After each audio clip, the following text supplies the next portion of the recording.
Welcome to உமாச் kitchen. எல்லோரும் நல்லா இருக்கீங்களா? வாங்க, இன்றைக்கி வந்து ப்ரெட்டு சாண்ட்விச்சுங்க. அதுக்கு வந்து நான் ஜீரகம் போட்டிருக்கேன். கொஞ்சம் எண்ணெய் ஊற்றிட்டு ஜீரகம் போட்டிருக்கேங்க. வெங்காயம் போடுறேன்.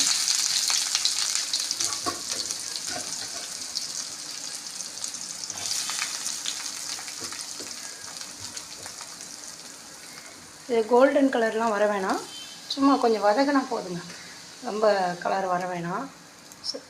அடுத்தது குடமிளகா போடணும். இந்த அளவு வதங்கினா போதுங்க. இஞ்சி பூண்டு போட்டிருக்கேங்க, இஞ்சி பூண்டு பேஸ்ட்டு போட்டிருக்கேன். குடமிளகாவும் போட்டு கொஞ்சம் வதக்கிங்க. இஞ்சி பூண்டு பேஸ்ட்டு,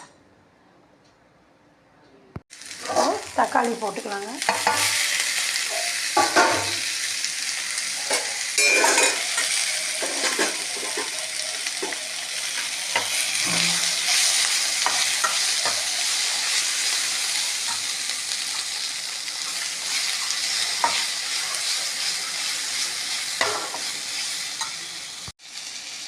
தக்காளி வதக்கிடுச்சு. இப்போ நான் வந்து கோஸ் போட்டிருக்கேங்க. தக்காளி நல்லா வதக்கினோடனே கோஸ் போட்டுங்க. இதுவும் கொஞ்சம் நல்லா வதக்கணும். இப்போது கோஸ் வதக்கிடுச்சுங்க. தண்ணியெல்லாம் ஊற்ற வேணாம், அந்த தண்ணியும் போதுங்க. அதில் இருக்கிற தண்ணியும் போதும், நம்ம தண்ணி எதுவும் ஊற்ற வேணாம். நல்லா கோஸ் வதக்கிடுச்சுங்க. இப்போ வந்து கொஞ்சம் தனி மிளகாத்தூள், வெறும் மிளகாய் ஒண்டியும் பவுட்ருங்க. இது வந்து கரம் மசாலா, உப்புங்க, அதான் போடுறேன். சாம்பார் தூள் போடாதீங்க, நான் அது கொஞ்சம் வாடை நல்லா இருக்காது. வெறும் மிளகாத்தூள் ஒண்டியும் போட்டுங்க. இது நல்லா வதக்கிங்க. கொஞ்சம் இந்த பச்சை வாடை போகிற வரையும் மிளகாத்தூள் பச்சை வாடை போகணும். கொஞ்சம் வதக்கிங்க, அவ்வளோதான். உங்கள்கிட்ட சாட் மசாலா இருந்தால் போடலாங்க. நான் சாட் மசாலா இல்லை, அதனால் கரம் மசாலா போடுறேன். நீங்கள் சாட் மசாலா இருந்தால் கொஞ்சம் போட்டுக்கிட்டிங்கன்னா நல்லா, இன்னும் கொஞ்சம் புளிப்பு டேஸ்ட்டு, அது கொஞ்சம் டேஸ்ட் நல்லாயிருக்கும். அது இல்லைன்னா இதை போட்டுங்க, கரம் மசாலா போட்டுக்கலாம். அவ்வளோதாங்க. அந்த இஞ்சி பூண்டு பேஸ்ட்டு போட்டிருக்கோம்ல, அதே நல்லாயிருக்கும், ஸ்மெல் ஃப்ளேவர் நல்லாயிருக்குங்க. இது கொஞ்சம் நேரம் வதக்கட்டும். இப்போ மிளகாத்தூள்லாம் நல்லா வதக்கிடுச்சுங்க. இப்போ நான் வந்து பன்னீர் சேர்க்க போகிறேன். கொஞ்சமாக பன்னீர் இதில் சேர்த்துக்கலாங்க.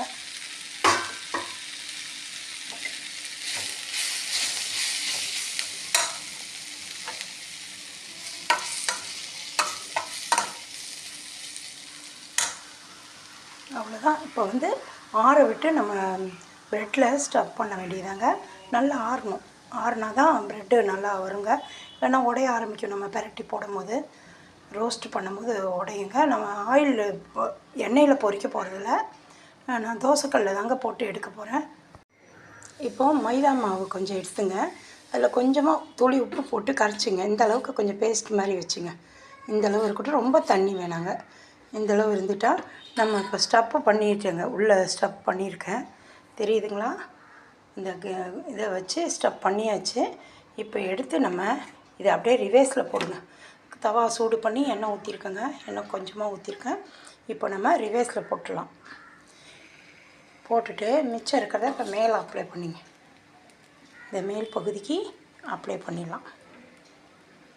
அவ்வளோதாங்க. இதை ஸ்டோவில் வச்சு இது பண்ணி எடுக்க வேண்டியதுதான். நம்ம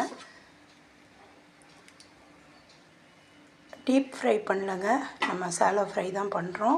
எண்ணெய் கொஞ்சம் கம்மியாக தான் ஆகும் இதுக்கு. டீப் ஃப்ரைனால் ரொம்ப எண்ணெய் இழுக்கும், அதனால தான் இந்த மாதிரி பண்ணுறோம். இந்த மாதிரி ஸ்டஃப் பண்ணிவிடுங்க.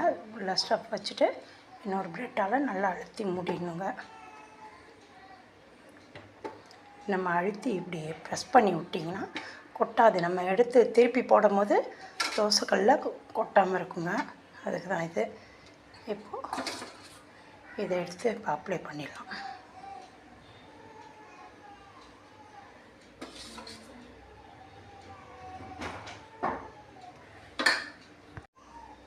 இப்போது அப்ளை பண்ணியாச்சு. இதை எடுத்து நம்ம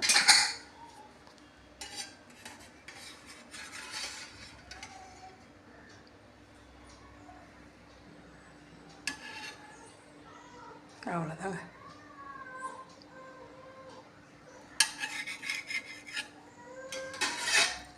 இப்போது இதை பெரட்டி வைக்கணும் நம்ம. இந்த ரெண்டு பக்கம் இதுக்கு அப்ளை பண்ணிட்டேன், இதுக்கு இன்னும் பண்ணல அந்த பக்கம். இப்போது இந்த பக்கம் நம்ம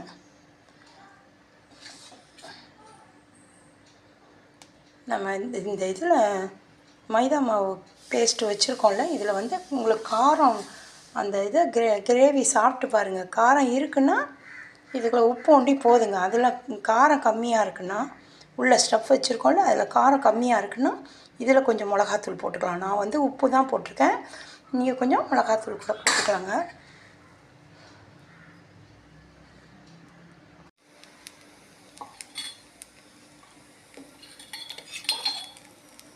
ரெண்டு பக்கமும் கொஞ்சம் எண்ணெய் ஊற்றிங்க.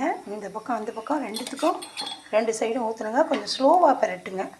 நம்ம கொஞ்சம் பொறுமையாக அது பெரட்டினா தான் கொஞ்சம் உடையாமல் வருங்க. உள்ளே இருக்க ஸ்டஃப் இல்லாட்டினா வெளியே வரும். அவ்வளோதாங்க, ரெடி ஆகிடுச்சு.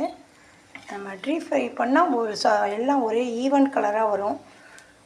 நம்ம வந்து டீப் ஃப்ரை பண்ணுறதுனால இப்படி கொஞ்சம் கலர் டிஃப்ரெண்ட்டாக வருதுங்க. அங்கங்கே கொஞ்சம் ஒயிட்டு மெரூனாக இருக்குது, நல்லாயிருக்குங்க. ஸ்லோவிலே வச்சு பண்ணுங்கள். ஃபுல் தீ வச்சிடாதீங்க, ஸ்லோவிலே வைங்க.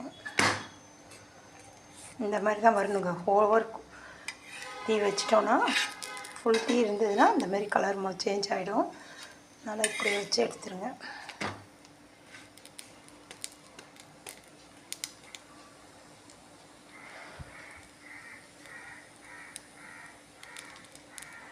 கொஞ்சம் பொறுமையாக ப்ரெஸ் பண்ணி அதை இது பண்ணுங்கள்.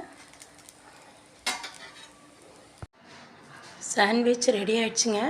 நல்லாயிருக்கு. கொஞ்சம் சூடு ஆற விட்டு கட் பண்ணுங்கள். ஏன்னா இது கிறிஸ்பாக இருக்கவாசி வரல.